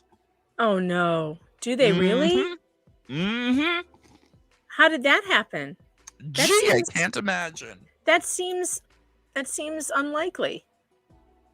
I mean, are people... So wait a minute. You're telling me she has a transgender child and now there's a transgender child in the show and she left her husband for a woman? Does her wife identify as a woman or is she a they them I think person? I think she's still a woman, but nowadays who knows? Maybe suddenly she's a they them. I don't know what to say about this other than it does feel like exactly what you said, that these people are doing this, like this is Cynthia Nixon's life. This is not Miranda Hobbs. I know Miranda Hobbs. Like I've known her since ages ago and I watched her for 7 years, like have great sex with men. And I don't understand how they're expecting us to just buy this storyline that she suddenly has never had better sex than with this person right here. All right, let's continue because and it's so annoying too that she's one of these people who's like too cool to have a sexual orientation. Like it's annoying when 20-year-olds do that. You're in your 50s. Shut up. Yeah, pick a side. Like, drink. Pick a side. Like, let's drink. Well, they're not even saying, is she gay? Is she bi? Is she whatever? Oh, no. It's whatever. It's fluid. Okay, well, whatever. One of the things that she said during the X, Y, and Me podcast, Diaz, one of the things that she said during that awful show is that during the masturbation in public discussion, which was so edgy, because masturbators in public aren't felons or anything. They're just edgy and cool. I saw one recently. On my blog. Did. Of course you did. I took a video of it. I'll send it to you. He was in a spotlight. This guy, I was going to the grocery store. This guy was laying down, and there's like a spotlight from a building, pants around his ankles, and he made eye contact with me like I had to walk past. Everybody needs to drink for public masturbation. Drink. I'm sending you this video. You videoed it, and you're going to make me watch it. Unbelievable. Pretty Awesome says, podcast concert. You know what? We should have a podcast called Podcast Concert. Oh my god, I'm so down for that. All right, let's watch more of this shit show. Yes. Pretty much everyone in here. Cheer if I fucked you. Ugh. Cheer if you go fuck to me. a shelter. Cheer if you want me to fuck you. Nobody. Not No, slob. nobody wants that. And also, when did it become funny, like, to be a big whore? Is that funny? And as if everyone is clamoring over this big fat bull dyke. I don't understand. You know what? I heard, and I don't remember which podcaster it was. It might have been, it was a YouTuber. I'm going to forget his name, and I'm so sorry because it was a funny joke. But he said that Diaz looked like the guy from The Honeymooners. What was his name? I'm gonna Jackie Gleason. Yes. Jackie That's so Gleason. true. That is so true. Okay, look, I would just like to say that if I were a person who was attracted to women, if I was a lesbian, I would hope that I had better taste than Shay Diaz. I mean, Well, if I were a lesbian, like, don't you go for, like, I don't know, like someone who's not like Shay Diaz? I mean, I just don't get it. She's aping being a man. She's not a man. Exactly. That's what I was gonna say. She is like cosplaying the most stereotypical stereotype of what she thinks a man is, which is basically just being an arrogant douchebag. Ralph Cramden. Thank you, Teresa. Ralph Cramden. I mean, if you're gonna go for a woman, don't you go for like a womanly woman, like someone who's feminine and beautiful, and like They don't. I believe women are beautiful. Like, I see women, you know, I don't understand why you would go for a woman who is trying to look like a man. And maybe that's just me. I don't understand. They do, though. I know it's a thing, so it must just be a lesbian thing that I don't understand. I think this is going to be unpopular opinion, but I think... Oh, wait. Drink for an unpopular opinion. Here it comes. Drink. I think there are a lot of women who just kind of, at a certain point in their life... Because with gay men, they come out at a much earlier age. You know, for me, I was like 17, 18. And they're just gay. With a lot of these women, not all lesbians, obviously, but some of them... They, like Cynthia Nixon or Miranda, suddenly they become a lesbian once they're middle-aged, and then they go after these quote-unquote women who are basically just men, and I think that's like they kind of just choose it because they can't find a man. Rush Limbaugh used to say that feminism was for ugly women, and and in some way I kind of feel sympathetic towards that scenario, because if you are an unattractive woman, life is harder. I definitely see that. Life is harder. Like, as an attractive woman, I've been handed a lot of things that I wouldn't be handed. Well, it is what it is. You're right. It is what it is. Like, I know that I'm a good-looking woman. I've put on like 30 pounds. But back in my day, I was rocking. It is your day. It is. But I mean, as a pretty woman, you get handed things that other women don't get. And so I don't know what it's like to be an unattractive woman, so that it's more difficult. It's an obstacle, right? Megan, people just do not understand how hard it is to be me. I am so ridiculously attractive, and everyone wants me that it is a curse. It's a curse. Oh my god. You know what? I mean, I enjoyed it. I enjoyed the hell out of it. And and this is one of the things it's like about this show that pisses me off so bad, is that those were women who were like me. And that was my life. Like, I'd walk into a bar and like everyone was looking at me. And I could have any guy in that bar I wanted. And that's what we're missing here. Like, why did they turn them into these ham beasts that no one wants to talk to. Like, they're rejects. They're social rejects. I can't believe I said that either. I'm drinking too much. But it was No, I'm true. drinking more. It was true. Singing for Whitney says Che is the only celebrity currently living and working in New York City. Miranda is a lucky lady. It's so true. I keep making this point. And Singing for Whitney, I love you, by the way. Thank you for all your comments on my videos. They've really made me laugh and smile, and I love you. Why is this person the only person that entertains anyone in New York City? Aren't there like a million? Like, when I went to New York City, my best friend she moved there, and I went there to see her, and we would go to these comedy clubs, and it was one after the next of these great entertainers, right?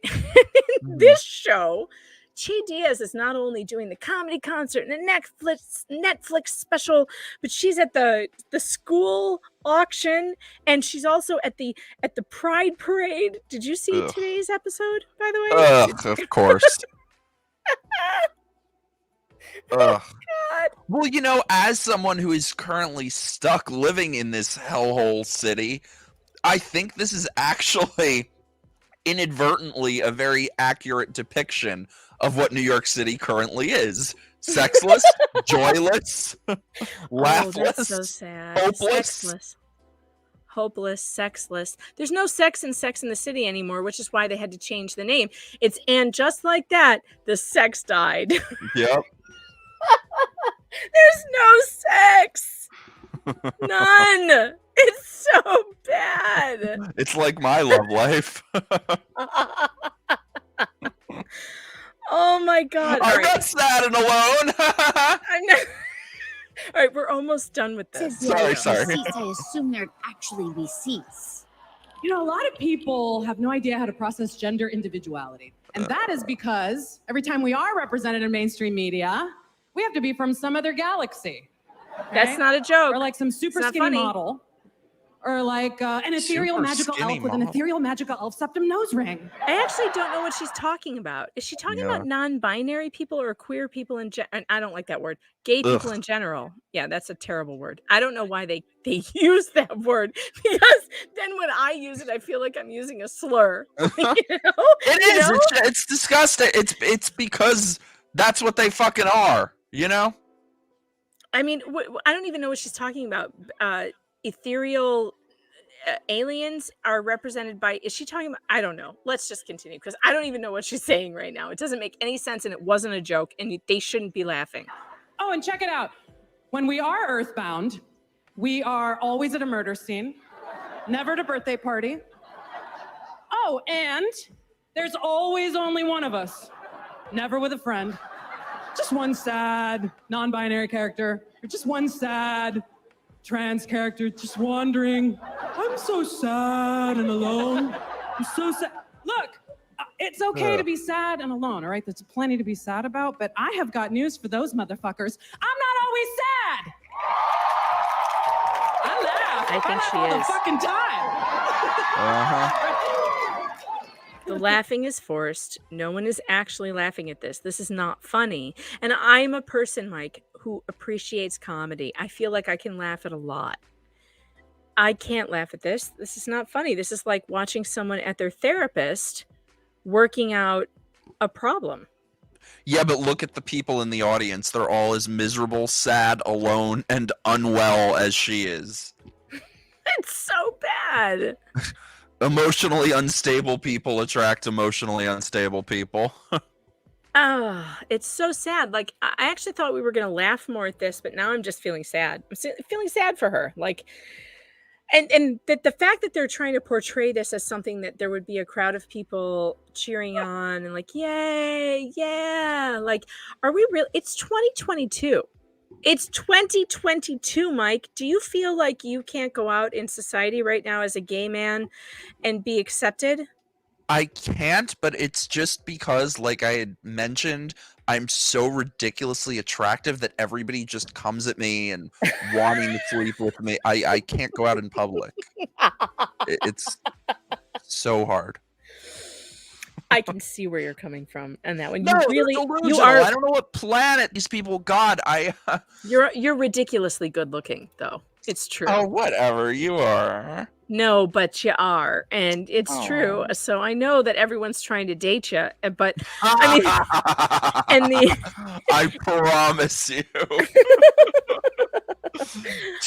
Che Diaz is funny is a more accurate statement than everyone wants to date. Teresa M says this is reminding me too much of Hannah Gadsby's non-comedy. Yes, I was just gonna say that when you said people wouldn't see this. I was like, oh, I think they actually would, and that's the scary part. Okay, but here's the thing about Hannah Gadsby. She was actually funnier than this. I watched that show because it was like, being panned all over the place, and I thought that the fair thing to do would be to watch the show.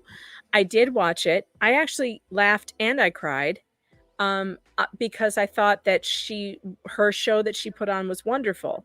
What I didn't think it was a comedy show. What it was a one-woman act, which is different than a stand-up act. That's much different. And I think that we're conflating the two. And we should never do that because Hannah Gadsby is not Dave Chappelle. Dave Chappelle is a stand-up comedian. His whole purpose is to make you laugh and to push that envelope and make you uncomfortable and make you laugh at the same time, but make you laugh at it, Hannah Gadsby is doing a one-woman show. This is more of a drama. And it includes stories and essays and jokes inside of it, but also like a broader thing. And I admit, I found her story very compelling and I found it very touching. And I thought she told it well. Like, I'm not a jerk. Hannah Gadsby was much funnier than this person. Oof, I never thought I would hear that. I know, right? Because, but here's the reason why everyone was like, Hannah Gadsby's not funny. Because it wasn't a stand-up show. And I don't know why they talked about it like it was. There's a difference between a one-woman act and stand-up. And what she did is something you would see on a stage. I love, though, how people act surprised that the same people who, like, this is a woman calling herself they, and people are surprised that she's not funny and calls herself a comedian. Like, come on now. I know. I love Pretty Awesome here. She says, I think you've uncovered the difference between stand-up and a comedy concert. Yes. Oh, and how they're snapping their fingers. I hate that. Oh, wait, we didn't get to that yet. It's coming. Oh, And sorry, I'm not always spoilers. alone. I have Spoilers. community, I have allies, I have friends. Lots of them. Allies. Listen, put our real asses on TV, okay? I don't know what that means. It's too They're all big over for the TV. screen. They're all over Widescreen, TV. not CinemaScope. They're literally all over TV. I think the world can handle it. And I know this because my own family handled it. Half Mexican, half Irish, all Catholic. That is a lot of rice and beads. It's not funny. She's trying so hard to convince herself. Thanksgiving, I came out to my family. I stood up in the living room and I was like, family, I love you. And No one I just want you to cares. know That's that I am queer and non-binary Here comes the snaps. and bisexual. Snap into the mic. Drink for the snaps. Drink for the snaps. And they were like, that's nice. Can you move? You're blocking the game. That's because nobody fucking cares. They Ugh. do not care. The reason why they said, can you move? You're blocking the game is because no one cares about your weird shit when you're, whatever old you are. Like, enough. I don't care. How can you be bisexual if there are a million genders? Wait a minute. Yeah. Does she identify as bisexual? Did she say she was bisexual? Because that's It a makes binary. No, please, their belief system is like, it's got more holes in it than damn Swiss cheese. All right. Did you see? Did you see what Matt Walsh did on the Dr. Phil show? Did you see that? It was There was a beautiful. murder. It was a murder scene. Did you see this? It was a snuff film. Wait, I have to show you this because I have to show the audience this because I really feel like It is still trending on pjmedia.com, where I write, and you can follow me at pjmedia.com, and you can sign up for VIP with my subscription code FOX for a discount. Just had to throw that in there. But I wrote about this on PJ Media. It is still the #2 trending article because it was such a murder scene or snuff film, as Mike says, that you guys have to see this, because this is what we're talking about now. This is the national discussion. It is the moment for this discussion, and we're either going to be rational people or we're going to be morons. Let us please watch Matt Walsh murder the gender ideology.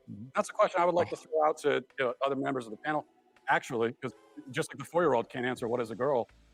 Well, this is one of the problems with this left-wing gender ideology, is that no one who espouses it can even tell you what these words mean. Like, what is a woman? Well, can you tell me what a woman is? It's No, not I that. can't. Because it's not for me to say. Womanhood looks different for everybody. What do you define a woman as? An adult human female. And what does female mean? Well, how that's do you define a someone with female reproductive organs. Me. Someone who's Yeah. Here's the thing: when you're female, it goes right down to your bones, your DNA. So that's why if someone dies, we could dig up their bones 100 years from now. We have no idea what they believed in their head, but we can tell what sex they were because it's ingrained in every fiber of their being. Interesting. So I'm trying to understand. Your definition is that a woman is someone who is female, you said, right? Correct. Gotcha. Is a biological female. So what happens if we have maybe someone who is female, identifies as a woman, right? You know, cisgender woman, right? As you just explained, that maybe doesn't have the ability to reproduce. Oh, give me a break. Maybe doesn't have those organs. that you're talking Infertility about, does or not make reproductive you not a organs. woman. I have answered the question. Well, You that's stood up here and said trans women are women. Yes. Tell me what you mean. What is a woman? Womanhood is something that, just as Ethan explained, I cannot define because I am not But myself. you used the word. So what did you mean when you said trans women are women? If you don't know what it means. Right? This is a So murder. here's the thing. So I do not define what a woman is because I do not identify as a woman. Womanhood that is an umbrella term. It includes an umbrella. What? people who identify as a woman. Identify as what? As a woman. What is that? What's to each their own. Each woman, each man, each person is going to have a different relation with their own gender identity and define it differently. That doesn't- And so I'm not trans asking for that. women are women too. This idiotic clapping. And you wanna- Idiotic hold on, clapping. hold on. Again, trans You women wanna are women. reduce- What you- listen, Here what comes the you murder. want to Reduce- means, though. So you that's want to the reduce problem. women, you want to reduce men down to maybe just their genetics, our genitals, No. our chromosomes, right? That's what you're What saying. you want to is that do is that's what we what are you getting what in the you day. want to do is appropriate women. You want to appropriate womanhood Okay. and turn it into basically a costume that can be worn. Yes. Boom. It's so true. Murdered. And it's so funny too because Murdered. they pretend that gender expression, it's a social construct, and then they contort themselves to give the appearance of being the most stereotypical version of what they think a man or a woman is. It's Like a we were saying with Jack. costume. It is a costume to them. Now, this is not to suggest that a person like a trans person. They're is not trans though. Exactly. That guy that we were just looking at with the beard, with the That is a hair man. and the beard, that is a man. And frankly, if I'm a woman or if I'm a trans woman, let's say, who has been working super hard to just fit in Yeah. and pass and just live my life, I am offended by that. I am offended by that because For sure. it is sick. I mean, look at Blair White. You know Blair. You're Mhm. friends with Blair and the Walk Mhm. Away movement. Blair is part of that with you. Blair is beautiful. She's, I can't call her he because my brain doesn't see that. Like, if you trick my brain, you get the pronoun. That's how I work.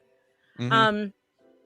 But Blair is so wonderful because Yeah. she acknowledges that she has a mental disorder that caused this problem that she has, and she did what she needed to do to feel better about herself. But Yeah. she's not trying to claim anything that she isn't entitled to. Obviously she uses the women's restroom. If she didn't, it would be weird. Yeah. Right? It would be weird because she looks like a woman. When these men that wear beards and makeup attempt to tell me, oh, I get so hot, Mike. I'm getting Oh, hot right now. I'm with you. Fuck. You wear a beard and you put on a dress and you put on a costume like you haven't even tried. And you tell me that I have to look the other way when you come into my bathroom with my daughters, my minor children. Like, fuck you. Fuck you. You're not doing it. Woo! You're not doing it to me. You're not doing it to my girls. You know why? It's not because I think you're going to hurt me. I don't think that moron on Dr. Phil with the hoop earrings and he's not going to hurt me. I could probably knock him out. Oh, yeah. He's not going to hurt me. Like, I could beat him up. But other men who look like him are going to fucking violently rape me and my girls. Mm-hmm. And you are making it possible for those men to walk into my bathroom and hunt me. Fuck you. Fuck you. And you don't care about me. Woo! Fuck you. And I'm done with this.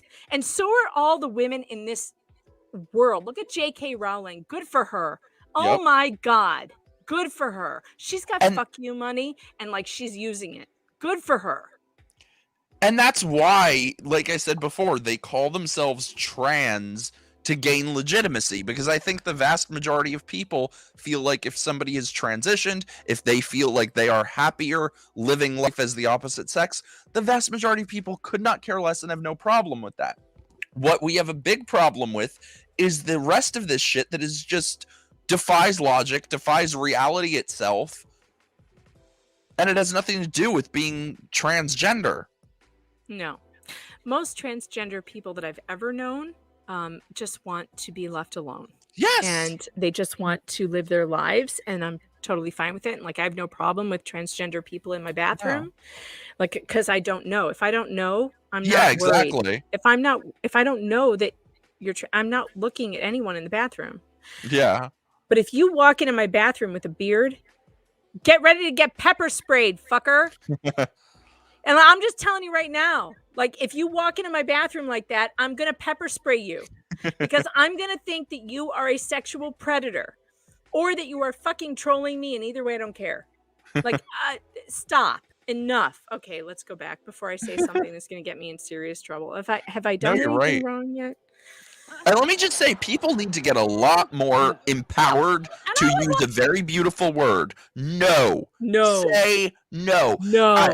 I think what has brought us to this point that we are at, where it feels like civilization is just collapsing, is that I think people on the right have let too many little things go. And those little things, which aren't so little, have added up. Oh, it's just gender. It's just a mask. It's just this. No. You have to nip this shit in the bud at what they make you think are the little things, but are actually our sense of reality itself. Drink.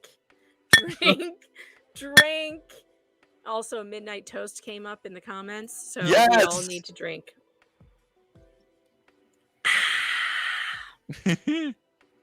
All right, let's see what else Che Diaz has to say. Oh shit! Oh shit! That's it. I set aside 4 hours. Yeah, that's for it. this, Nobody cares.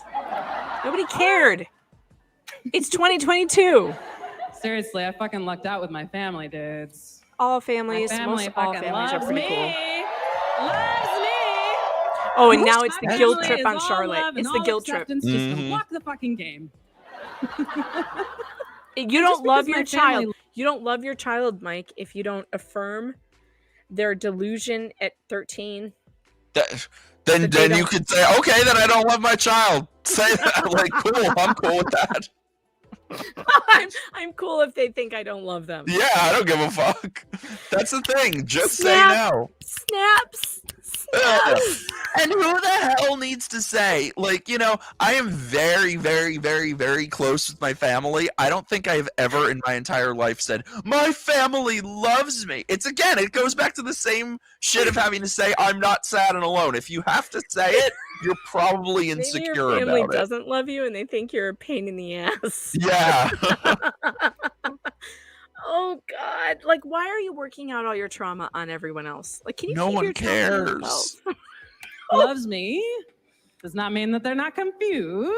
We're all Okay. Like, what? You're a woman. I'm like an episode of Unsolved Mysteries. They're so confused. She gets off Okay? on this. Yeah. Yep. I You're don't a know. I big think we fat all are lesbian. these days. You know, it's like, oh, he, she, they, them. Oh, please tell me which box to check. Ugh. She. You know what I say? Yeah. I say better to be confused than to be sure. Watch Miranda's Because- face. right? Watch No, this. it's not. This is so fucking ridiculous. Because when you're Ugh. sure, then nothing can change. And we all have something we need to change. I mean, some You of us need have to something we really change. need to change. And so change. Do it. Change it. Cheat on your husband. Change that shit out. Yeah. You're not happy with who you are. Step out of that box and change it. Change your address. Oh, look at this face on her. Also, what's with the overacting in the show? Can we talk for a second about the Oh, they're terrible, horrible. terrible overreacting? Horrible. Awful. I mean, I didn't realize these were they always this bad? Or No, I don't think so. No. I think it's because Kim Cattrall isn't around. She made them all good. I mean, I don't know. I feel like I watched the whole like 6 or 7 seasons, however many there were. 6.5. There were only a few moments where I thought it went into like the grotesque, cartoonish kind of overacting. But now everything they do is overacting. Everything. And I just don't understand why they do it. Like this with the huge smile, and somehow she's heard something profound. Did you hear something profound? Inadvertently, yes. What did you hear? I've heard proof that their entire ideology is like an old Christmas sweater. You pull on one loose thread and the entire thing falls apart. All right, let's see what else. Now, this is when Miranda's having her epiphany. Here's Change the your show. job. Change your mind. Change your gender. Change your Change your shirt. gender. Can you pause for a sec? Yeah. Change your gender. What happened to born this way? What happened to see? That's why these people aren't trans, because if a person like Blair, for example, like she is legitimately a transgender person, it's innate. This person, oh, just change your gender like you change your underwear. No, because it is a bullshit trend of a choice that they are making. It's ridiculous. Yeah, I also think that Born That Way has taken a real hit with the show. Because Cynthia it has in the last decade or so. I mean, Cynthia Nixon in the show as Miranda Hobbs was clearly not gay. And in episode 3 of season 1, they established that because she had this date with a woman and she kissed her and she was like, nope, I'm not gay. And the woman was like, nope, you're not. And she was even saying that she wished she could be because life would be easier, but she just wasn't. And that's why the show is so relatable, because I felt the same way. I'm like, ugh, women are so much easier than gay men, if only. If only. Yeah. Right. Yeah.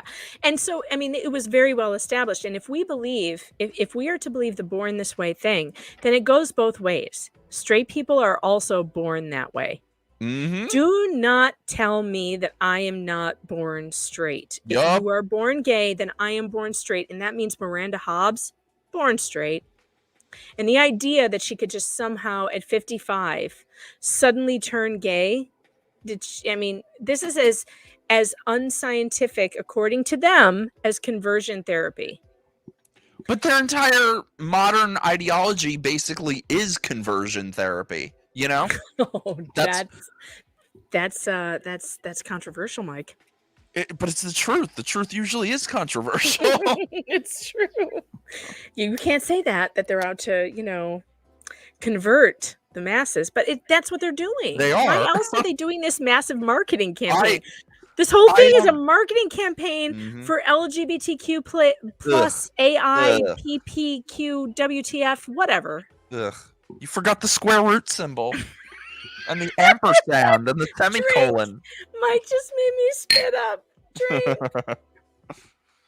It's disgusting. I made a video on my channel a couple of years ago now that was called "Stop Pushing LGBT on Children," and it's only gotten 1,000 times. God, I got to do like an update or something. It's only gotten 1,000 times worse since then.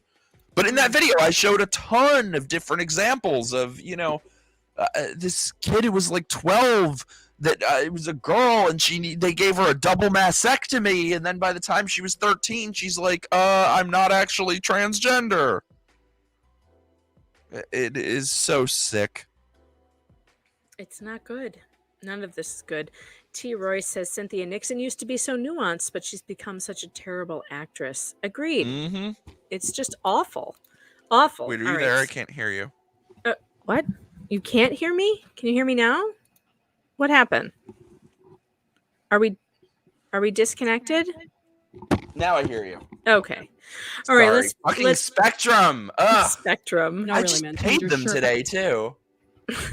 This was the only joke that she told during this whole thing that was funny when she was like, "No, really, man, change your shirt. Banana Republic hasn't had that for years." Like that Funny. was like not really that funny, but I mean, it was the only It actual was cute. joke.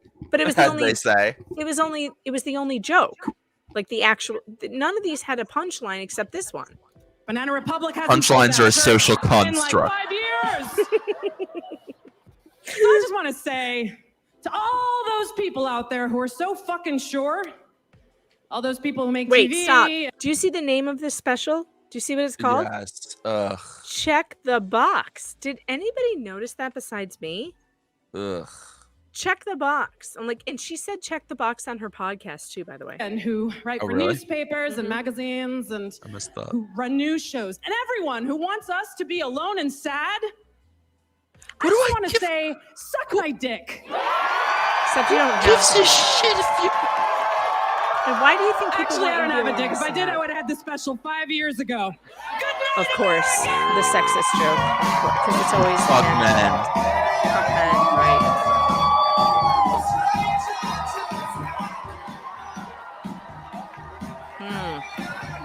And Miranda's just, her world is rocked by this. She never heard anything as good as this, and it was the worst writing. Can we just, before we finish up here, because we do have to finish up because it's like we've been going for almost 2 hours. And that's Yeah. insane.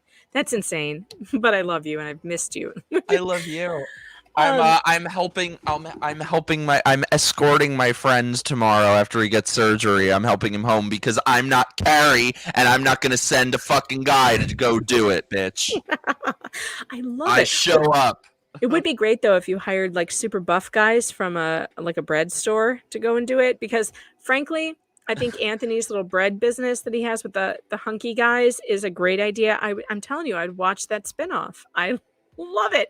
The only hot guys we've seen in the show have been the guys that work at Anthony's bread shop. Yeah. Just so unfortunate.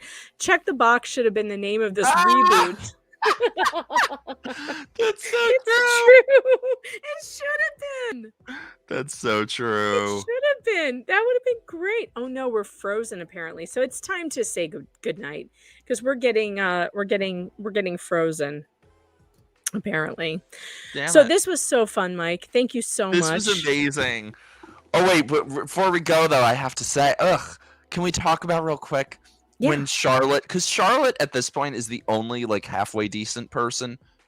Not a great mother, but you know, decent. Also not a Better good than- wife. Not a good wife either. No. She's always yelling at her husband. Ugh.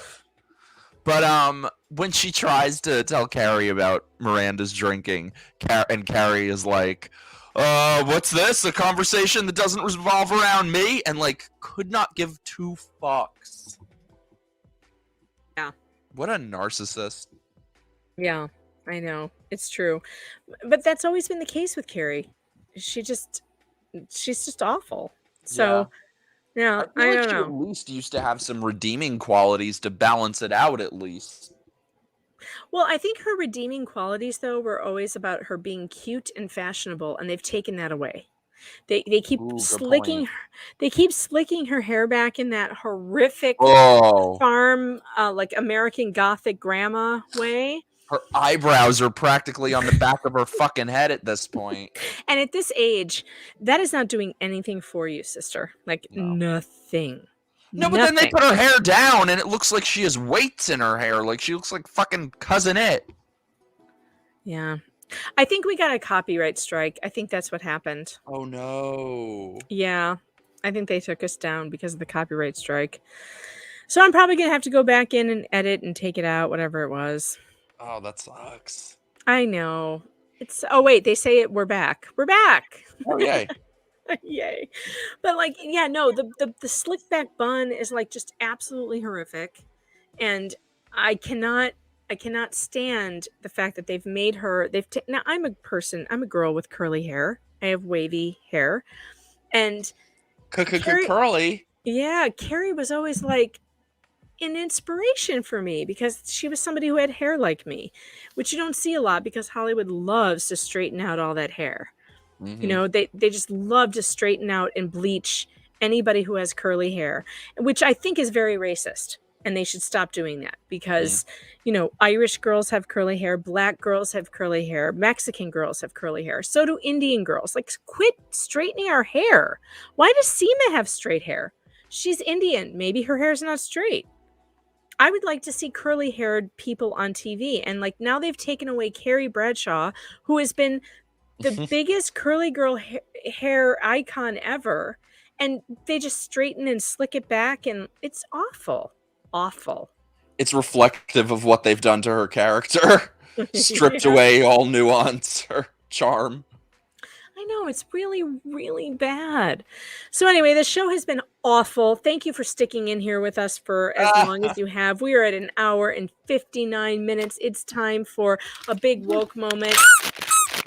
Woke moment. And a big drink. Oh, I need it. I'm going to be making a 2-part video of recapping the season on my channel. So you guys check out my YouTube channel. I'm going to put the link to it in the description. I didn't do that because we were rushing to get it done. We were going to record this earlier and like I was going to put it up tomorw. But It's just my name. I decided to do it live. So yeah, is it We'll Mike do it or live. Mikey? Is it Mike or Mikey? Yeah, we're doing on it YouTube, it's live. Mike. Mike. All right, so I'm going to make sure that I update the description. I'll put your link in. Everybody go check out Mike Harlow's YouTube channel because he is fantastic. And have a wonderful night. Don't forget to drink some water and take some ibuprofen before bed so you don't wake up with a hangover because this was 2 hours of solid drinking. Thanks, everybody. I'm a little tipsy.